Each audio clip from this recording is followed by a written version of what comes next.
jadi singkat cerita begini, 2019 itu saya pencalekan untuk mencalonkan diri jadi anggota DPR RI. Itu Bu, tahu sendiri lah pencalekan itu kan butuh dana besar ya. Saya jujur, saya buka aja, dana yang saya butuhkan 15 miliar. Saya punya setengahnya, sekitar 7,5 sampai 8 M. Setengahnya lagi, saya minta tolong sama manajemen saya, Astrid, tolong dong cariin dana untuk pencalekan ini. Gitu. Kan kalau pinjem bank gitu kan urusannya ribet, pinjem sama pribadi juga segitu banyak juga nggak mungkin gitu. Ya mau nggak mau minjemnya itu ya nyicil gitu loh, ada seberapa dikumpulin ya nanti ya dapatnya sekian gitu. Nah ini kata Astrid, ada nih arisan dari saudari TM, arisannya berjumlah sekitar 250 juta tuh. Oh ya udah deh, karena saya lagi kepepet, ya udah akhirnya saya iyain aja tuh, per bulannya saya bayar 10 juta gitu. Tapi ternyata ada potongan administrasi 500 ya, potongan administrasi 500 dan mahar yang jumlahnya sekitar 70 juta sekian. Yang saya nggak tahu perhitungannya gimana, itu yang tahu bandar itu adalah saudari TM itu. Dan saya ya udah akhirnya terimanya cuma 180, terima 180, cicilan 10 juta per bulannya, bayarnya full 250 juta. Karena saya kepepet, ya udah saya okein aja gitu. Akhirnya saya lancar tuh, awal-awal sampai setengahnya gitu, saya masih lancar 10 juta gitu kan. Sampai masa pandemik tiba. Masa pandemik tiba itu, tiba-tiba kita nggak ada kegiatan sama sekali kan. Ya kalian juga semua tahu dan paham lah situasinya seperti apa kan. On air nggak ada, off air nggak ada. So, saya lagi habis-habisan dari pencalekan, ya kan. Aset saya jual-jualin semua. Akhirnya saya minta keringanan sama saudari TM ini. Saya minta keringanan ya, saya belum bisa bayar. Tadinya dia baik-baik aja, oke nggak apa-apa, gue tunggu deh sampai lo mampu bayar gitu. Ya udah, waktu berlalu, akhirnya sampai bulan November 2001 dia nagih lagi gitu. Oke, akhirnya kita bikin kesepakatan bayar per bulan, ya adalah nilainya gitu. Udah saya mulai bayar sampai bulan ini juga saya masih bayar. Berarti kan ada satu kesepakatan, ada satu surat apa sih istilahnya ya, surat kesepakatan ya, surat kesepakatan bahwa saya akan membayar, bertanggung jawab dan membayar cicilan arisan tersebut karena ya memang kondisi saya lagi tidak mampu gitu. Nah nggak ada angin, nggak ada hujan, nggak ada somasi, nggak ada apapun, orang saya masih chat kok sama saudari TM ini, masih baik-baik chatnya, masih say-sayan gitu kan.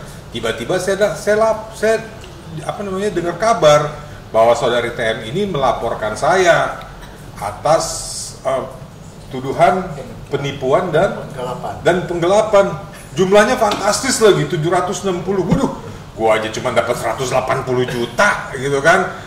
Disuruh bayar 250 gitu. Dari mana caranya nih gua bisa bisa melakukan penggelapan, penipuan, jumlahnya 700, ini uang siapa yang gua tilep gitu kan.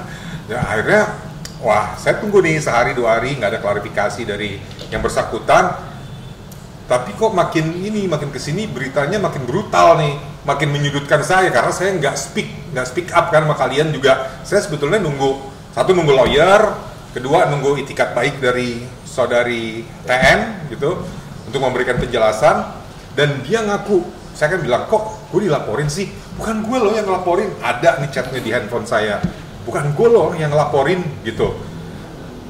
Kok lo tampilin di media? Bukan gue juga lo yang nampilin di media gitu. Gak lama kemudian saya lihat loh mukanya dia di media loh, berarti bohong dong gitu ya kan. Terus juga saya lihat ada wartawan ngasih lihat ke saya surat LP-nya itu, lah itu atas nama dia. Kan nggak mungkin dong diwakilin ya kan, kalau LP berarti dia bohong sama saya. Dari situ aja udah kelihatan kan nih orang bohong gitu. Ya udah, saya akhirnya nggak bisa tinggal diam karena saya semakin disudutkan, orang-orang makin berasumsi bahwa saya melakukan penipuan dan penggelapan gitu. Mau nggak mau saya akhirnya meminta bantuan sama Pak Hendra, lawyer saya yang juga selama ini juga ngebantu saya. Ya sudah, untuk membereskan masalah ini dari sisi hukum, karena saya juga kalau saya berjalan sendiri, saya ngasih statement misalnya, saya nggak didampingi sama lawyer, takutnya juga nanti malah blunder gitu kan. Ini masalah hukum karena ya ibaratnya nama saya udah masuk ke kepolisian gitu, bersama dengan 5 orang lagi anggota arisan tersebut gitu. Nah jadi ternyata jumlah sekian itu bukan saya yang menanggung gitu loh. Itu adalah jumlah dari yang kata Bandar adalah yang menunggak gitu. Nah tapi di pemberitaan narasinya itu seolah-olah saya yang menunggak, menggelapkan, menipu dengan jumlah sekian ratus juta itu sama sekali tidak benar. Dampaknya buruk banget buat saya. Ya satu, nama saya jelek. Kedua,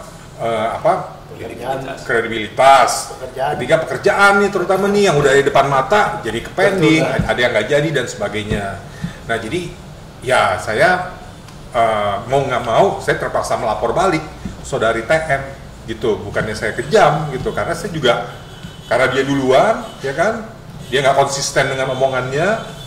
Kita udah bikin perjanjian dan sebagainya, kok tiba-tiba melaporkan saya, nggak pakai somasi lagi, ya kan? Kalau itu kan aturan pakai somasi ya, somasi 3 kali gitu ya. Artinya diingatkan. Ini nggak ada gitu. Nah sekarang untuk masalah hukumnya, untuk masalah saya dituduhnya dalam pasal berapa, mungkin Pak Hendra yang bisa menjelaskan. Silakan Pak Hendra. Jadi 2 orang ini termasuk dari 5 orang yang dituduh katanya penipuan penggelapan.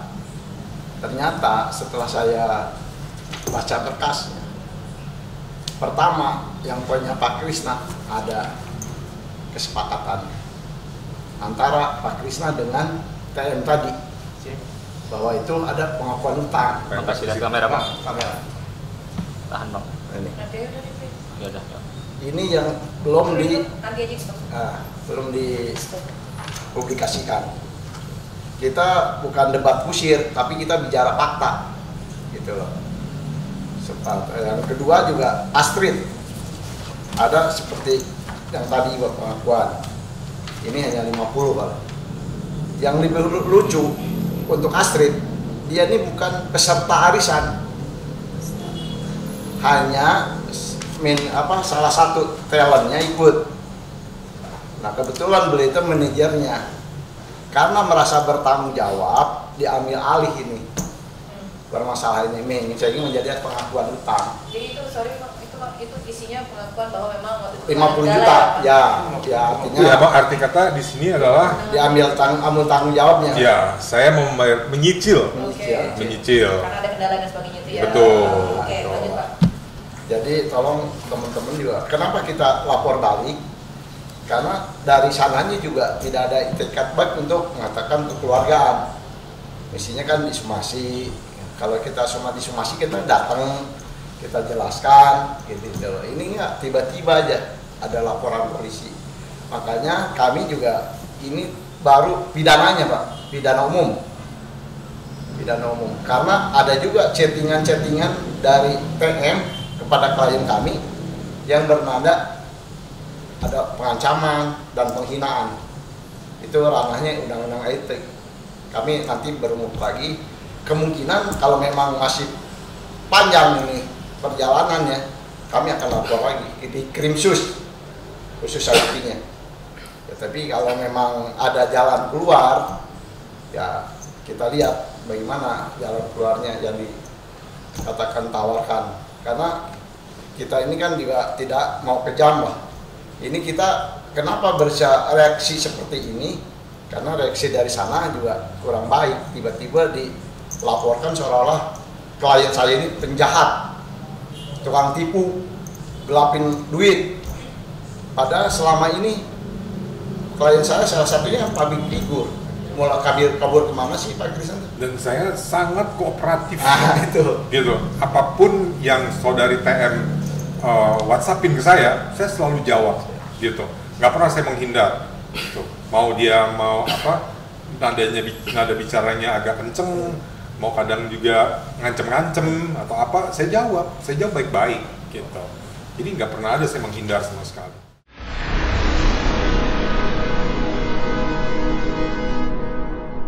Jadi jangan lupa untuk subscribe Cumi Cumi. Ditekan ya tombol lonceng merahnya.